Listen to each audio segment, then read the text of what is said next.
After my marriage, I lived with my wife in another part of London. My friend, Sherlock Holmes, continued to live in his apartment in Baker Street. One day, in the autumn of 1890, I decided to visit my friend. But when I arrived at his apartment, I found he already had a visitor.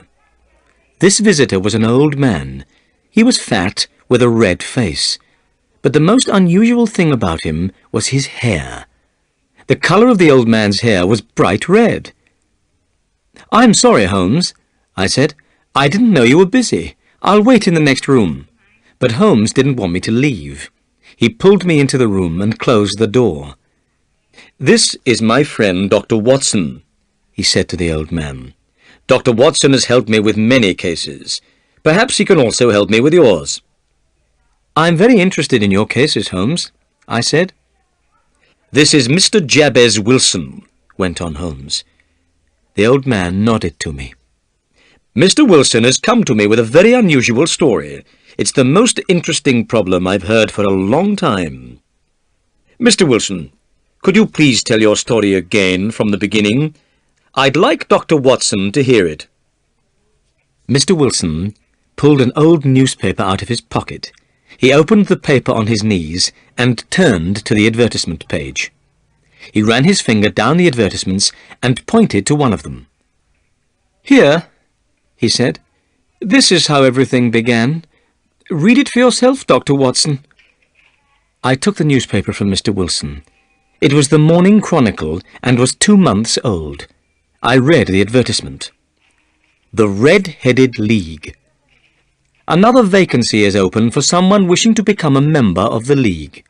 Salary, £4 a week. All red-headed men over 21 years old should come on Monday at 11 a.m. to this address: Duncan Ross, The Red-Headed League, 7 Pope's Court, Fleet Street, London." The picture sequence from the cinema has finished. You can look at it once more if you want. "What a strange advertisement," I said. "Whatever can it mean?" Holmes laughed. "It's very unusual, isn't it?" he said. "And now, Mr. Wilson, tell us your story." "Well," began Mr. Wilson, "I have a small shop in Saxe-Coburg Square in the City of London. But business hasn't been good for some time, and I don't make much money any more. I used to have 2 assistants, but now I can only pay 1. My assistant is very interested in learning the business, so he's willing to work for half pay." "That's very unusual," said Holmes. "What's the name of your assistant?" "Vincent Spaulding," replied Mr. Wilson. "He's an excellent assistant, but he does do one unusual thing. Spaulding's very interested in photography and takes a lot of photographs. He develops these photographs himself in the cellar of my shop. When he isn't working, he spends all his time down there." "Go on," said Holmes. "We live very quietly," continued Mr. Wilson. "I don't go out very much, and I don't read the newspapers. One day, 8 weeks ago, Spaulding came to me with a newspaper in his hand. It was the same newspaper that I showed you, Dr. Watson. "Mr. Wilson," said Spaulding, "I wish I were a red-headed man." "Why?" I asked in surprise. "Well, here's another vacancy in the Red-Headed League," replied Spaulding. "The Red-Headed League?" I asked. "What's that?" Spaulding looked at me and laughed. "Haven't you ever heard of the Red-Headed League?" he said. "You could become a member and make a lot of money." "Well, when I heard that," said Mr. Wilson, "at once I became very interested. I needed more money, so I asked Spaulding to tell me more about this Red-Headed League. "I think," said Spaulding, "the league was started by an American called Ezekiah Hopkins. Ezekiah Hopkins was a very rich man and enjoyed doing unusual things.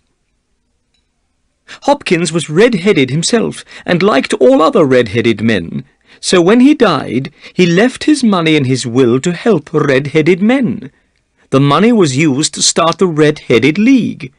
When a man became a member, he would be paid an excellent salary for very little work. "And now," said Spaulding, showing me the advertisement again, "here's another vacancy in the League. Why don't you go to Pope's Court, Mr. Wilson? I'm sure you could become a member." "Now, as you see, gentlemen," continued Mr. Wilson, "the colour of my hair is bright red, so I thought I could easily become a member of this red-headed League. Vincent Spaulding seemed to know a lot about the League, so I asked him to come with me to the address in the advertisement. We closed the shop for the day and set off for Pope's Court, Fleet Street." The picture sequence from the cinema has finished. You can look at it once more if you want. Holmes rubbed his hands together and smiled. "Your story is very interesting, Mr. Wilson," he said. "Please go on." "When we arrived in Fleet Street," said Mr. Wilson, "we saw a strange thing. The whole street was full of red-headed men. They had all come to answer the advertisement. When I saw how many men were waiting, I wanted to go home, but Spaulding wouldn't let me. He pushed and pulled me through the crowd. At last, we reached the stairs leading up to the office in Pope's Court. A small man was sitting behind a table. The colour of this man's hair was a brighter red than my own. "This is Mr. Jabez Wilson," said my assistant. "He has come about the vacancy in the League." The small man looked carefully at my hair. He looked at it for such a long time that I began to feel uncomfortable. Suddenly he bent forward and grabbed my hair with both hands. He pulled at it until I cried out in pain. "I'm sorry I hurt you," said the man. "Your hair is a wonderful colour, but I had to make sure you weren't wearing a wig. I had to find out if your hair was real." Then he went over to the window. He opened it and shouted down to the men below that the vacancy was taken. The red-headed men groaned with disappointment. Then they began to walk away. In a few minutes, the square was empty. "My name," said the small man, "is Duncan Ross. You are now a member of the Red-Headed League. When can you start the job?" "Well, that's going to be difficult," I replied. "I have a business already." "Oh, don't worry about that, Mr. Wilson," cried Spaulding. "I can look after the business for you." Now, I knew that my assistant was a good worker and would look after my business well. So I asked Duncan Ross, "What are the hours of work?" "Every day between the hours of 10 o'clock and 2 o'clock," replied Mr. Ross. "The pay is £4 a week. But you must not leave the office at any time between 10 and 2. If you leave for any reason, you'll lose your pay." "I understand," I said. "And what is the work?" "Copying out the Encyclopaedia Britannica. The first book of it is over there. Will you be able to start work tomorrow?" "Certainly," I said. "Then goodbye, Mr. Wilson. I hope you enjoy your work." I went home with Vincent Spaulding. I was very pleased. It was an easy job to copy out the Encyclopaedia Britannica, and the pay was excellent. Next morning, when I arrived at the office, Duncan Ross was waiting for me. I started copying out the encyclopedia, beginning with subjects under the letter A. Sometimes Mr. Ross left the room, but he kept coming back to see me. At 2 o'clock he told me I had worked well. He was very pleased. Then I left, and he locked the office door behind me. The same thing happened every day for 8 weeks. Every morning I began work at 10, and every afternoon I left at 2. Every Saturday I was given £4 for my week's work. At first, Mr. Ross came into the office to watch me work, but after a time he stopped coming. However, I was afraid to leave the office. I didn't want to lose my pay. But suddenly everything came to an end. "To an end?" asked Holmes. "Yes. This morning I went to work as usual at 10 o'clock, but the door was locked, and on it was this card." Mr. Wilson held up a small piece of white card. This is what it said: "The Red-Headed League is finished. The 9th of October, 1890. The picture sequence from the cinema has finished. You can look at it once more if you want. Holmes and I looked at the piece of white card. Then we looked at Mr. Wilson's face. He looked very disappointed and upset, but there was also something rather funny about the Red-Headed League. Suddenly, we both began to laugh. "I don't think this is funny," cried Mr. Wilson angrily. "Perhaps I should take my case somewhere else." No, said Holmes. your case is most interesting and unusual. What did you do when you found the card on the door?" "I was extremely surprised," replied Mr. Wilson. "I didn't know what to do. I went to all the offices in the building. I asked if anyone knew anything about the Red-Headed League, but no one had ever heard of Duncan Ross. At last, I went home to Saxe-Coburg Square. I told Vincent Spaulding what had happened. Spaulding said that if I waited, perhaps the League would write to me. Perhaps they would explain everything in a letter. But I didn't want to wait. I've lost a good salary of £4 a week. I want to find out about this League and why they did this to me. Mr. Holmes, I've heard you help people when they are in trouble. That's why I've come to you." "You've done the right thing," said Holmes. "I'll be happy to help you, Mr. Wilson. But first, I want to ask you some questions. Your assistant, Vincent Spaulding, how long had he been with you before he saw the advertisement?" "About a month." "How did he get the job as your assistant?" "I advertised the vacancy for an assistant. He came for the job. I chose him because he looked a good worker. Also, he said that he would work for half pay." "What does Spaulding look like?" "He's small, and he moves very quickly. He's about 30 years old, and has a white mark on his forehead." Holmes sat up straight in his chair. He was very excited. "Tell me," he said, "is there anything unusual about Vincent Spaulding's ears?" "Yes," replied Mr. Wilson. "They have holes in them for earrings. He told me a gypsy did this when he was a boy." Holmes sat back in his chair. He was thinking carefully. I guessed Holmes already knew something about Vincent Spaulding. "Is Spaulding still working for you?" asked Holmes. "Yes," said Mr. Wilson. "I've left him at the shop." "Good. Mr. Wilson, I need a couple of days to investigate this case. I hope to solve the mystery by Monday." After Mr. Wilson had left, Holmes turned to me. "Well, Watson," he said, "what do you think about all this?" "I can't understand it," I said. "It's most unusual." "I need to think," said Holmes. "Please don't speak to me for at least 50 minutes. I'm going to smoke my pipe." Holmes sat back in his chair. He put his black pipe between his lips, lit it, and closed his eyes. Time passed. I thought Holmes had fallen asleep, but suddenly Holmes jumped out of his chair and put his pipe down on the table. "Watson," he said, "we're going to visit Saxe-Coburg Square. Come, quickly!" The picture sequence from the cinema has finished. You can look at it once more if you want. We soon arrived in Saxe-Coburg Square, the place where Mr. Wilson had his shop. Saxe-Coburg Square was in a poor part of London. It was a small and quiet square.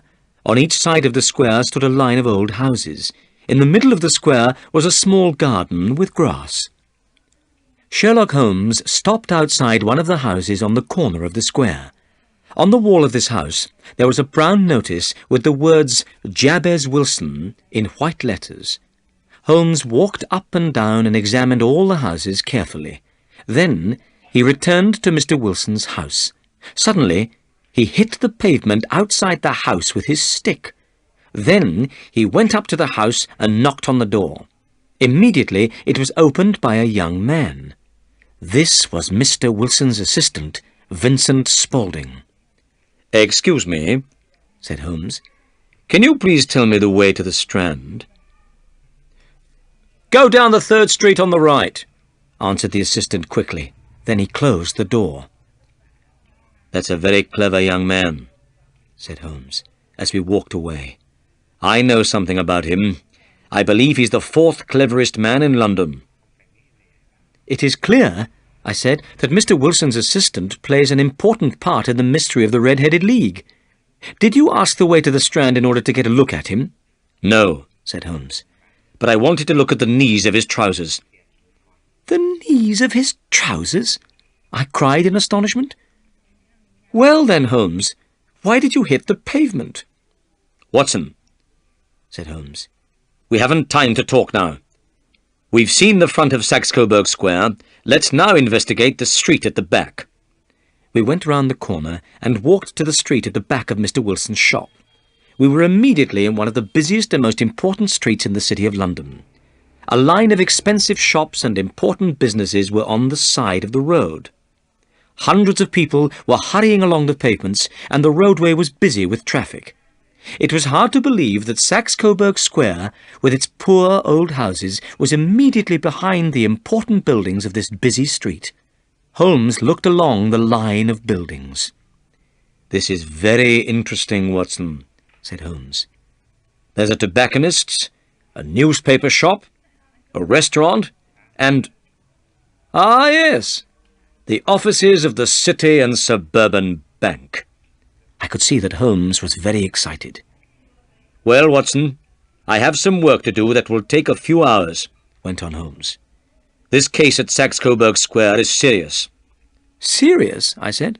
Why? An important crime has been planned. I think we'll be in time to stop it, but I'll need your help tonight. At what time? 10 o'clock. Then I'll be at your apartment at 10. Good. And Watson, there may be some danger, so please bring your gun with you. I said goodbye and went home. I thought about everything that had happened. It was a very strange case, and I did not understand what was happening. Where were we going that evening? What were we going to do? Why did I have to bring my gun? And who was Vincent Spaulding? There was only one thing to do. I had to wait until the evening. Then perhaps I would get the answers to these questions. The picture sequence from the cinema has finished. You can look at it once more if you want. At 9:15 that evening, I set off for Baker Street, where Holmes lived. When I arrived, I noticed 2 carriages standing outside Holmes' door. Inside his apartment, Holmes was talking with 2 men. One of them was Peter Jones, a police detective. The other man was tall and thin, with a sad-looking face. Hello, Watson, said Holmes. I think you already know Mr. Jones of Scotland Yard. Let me introduce Mr. Merryweather. Mr. Merryweather is also coming with us tonight. I hope it's important, said Mr. Merryweather sadly. I usually play cards with friends on Saturday evenings. I have played cards every Saturday night for the last 27 years. I think, said Sherlock Holmes, that tonight you'll play a more exciting game than cards. You, Mr. Merryweather, may lose £30,000. You, Jones, may win the prize of a criminal you want to catch. The criminal John Clay, murderer and thief, said Jones. He's a young man, but he's a very clever criminal. I want to catch him more than any criminal in London. It's time to go now, said Holmes. 2 carriages are waiting. You 2 take the first carriage, and Watson and I will follow in the second. The carriages went quickly through the dark streets. I wondered where we were going. We're nearly there, Holmes said to me at last. This man, Merryweather, is a bank manager. I wanted Jones to come with us too. He's a good man. He's not very clever, but he is very brave. Ah, here we are. We were in the same busy street which Holmes and I had visited earlier in the day. We got out of the carriages, and Mr. Merryweather took us down to a small side door. Through the door was a corridor with an iron gate at the end. Mr. Merryweather opened this gate and stopped to light a lantern. Then he took us down some steps and through another gate. At last we were in a large cellar. This cellar was full of large boxes. Holmes took out his magnifying glass and went down on his knees to the floor. He examined the stones on the floor, then he jumped up and put the glass back in his pocket. We have about an hour, he said. The criminals will wait until Mr. Wilson is in bed. Then they'll move quickly. Watson, we're in the cellar of one of the most important banks in London. Mr. Merryweather is the manager of this bank. He'll explain why the criminals are interested in this cellar at the moment. "About 2 months ago," whispered Mr. Merryweather, "the bank received a huge amount of gold from the Bank of France. But we never used the money. It's still lying in boxes in this cellar." "I understand," I said. "Well," said Holmes, "let's make our plans. Mr. Merryweather, you must put out the lantern. But first, we must decide where to stand. These men are dangerous, and we must move carefully. I want you all to hide behind these boxes. When I shine my light on the men, attack them. If they fire a gun, Watson, shoot back at once." I hid behind a wooden box and put my gun on the top. Merryweather put out the lantern, and we were in complete darkness. "They have only one way of escape," whispered Holmes. "That's back through Wilson's shop, into Saxe-Coburg Square. Have you done what I asked you, Jones?" "3 police officers are waiting at the front door of Wilson's shop," replied Jones. "Excellent. Then everything is ready. And now we must be silent and wait." The picture sequence from the cinema has finished. You can look at it once more if you want. More than an hour went by. My arms and legs were tired, but I was afraid to move. The only sound was the breathing of my 3 companions. Suddenly, I saw a light. This light was coming from underneath the floor. It was shining between the stones in the floor. Slowly, one of the large stones turned over on its side. There was now a large square hole in the floor. The light of a lantern shone up through this hole. I saw a face appear in the hole. By the light of the lantern, I recognized Mr. Wilson's assistant. The young man pulled himself up out of the hole. He turned round and stood beside the hole. Then he began to pull up another man after him. This man was thin and small, with bright red hair. "Let's hurry," whispered the young man. Suddenly, Holmes jumped forward and grabbed the young man by the neck. Immediately, the man with red hair jumped down the hole again. Jones grabbed at his coat, and I heard the sound of tearing cloth. At once, the young man pulled a gun out of his pocket, but Holmes hit the man's hand, and the gun fell to the floor. "Stand still, John Clay," said Holmes. "You cannot escape." "All right," replied the young man. "but I think my friend has escaped." "You'll see your friend very soon," said Jones.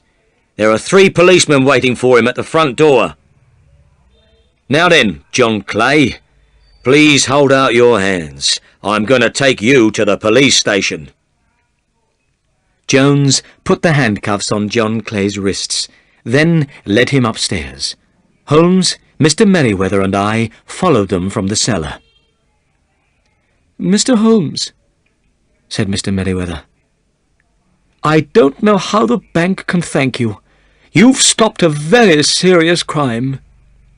"Well," replied Holmes, "I've wanted to catch John Clay for a long time, and this has been a very interesting case. I enjoyed hearing the strange story of the Red-Headed League." The picture sequence from the cinema has finished. You can look at it once more if you want. Later, Holmes explained to me the mystery of the Red-Headed League. "You see, Watson," he said, "it was clear that the men in the Red-Headed League wanted only one thing. They wanted to get Mr. Wilson out of his shop for some hours every day. That was why they kept him busy copying out the Encyclopaedia Britannica. John Clay is a very clever young man. It was he who thought of the Red-Headed League. He thought of it because Mr. Wilson's hair was the same colour as his friend's hair, very bright red. Clay put the advertisement in the newspaper. Then he showed the advertisement to Mr. Wilson. He suggested to Mr. Wilson that he should apply for the vacancy in the League. When Mr. Wilson told us that his assistant was working for half pay, I knew he must have a special reason for wanting the job. But Holmes, I said, how could you know what that reason was? Mr. Wilson's business is small, explained Holmes. There was nothing inside his house to attract criminals, so I knew it must be something outside the house. What could it be? Mr. Wilson told us that Vincent Spaulding, or John Clay, spent many hours in the cellar. The cellar. He was doing something in the cellar. I asked more questions about Vincent Spaulding. I found out that he was John Clay, one of London's most dangerous criminals. What could John Clay want in Wilson's cellar? I could think of only one answer. He must be digging a tunnel to another building. Then we visited Saxe-Coburg Square, and I surprised you by knocking on the pavement with my stick. I wanted to find out exactly where the cellar was.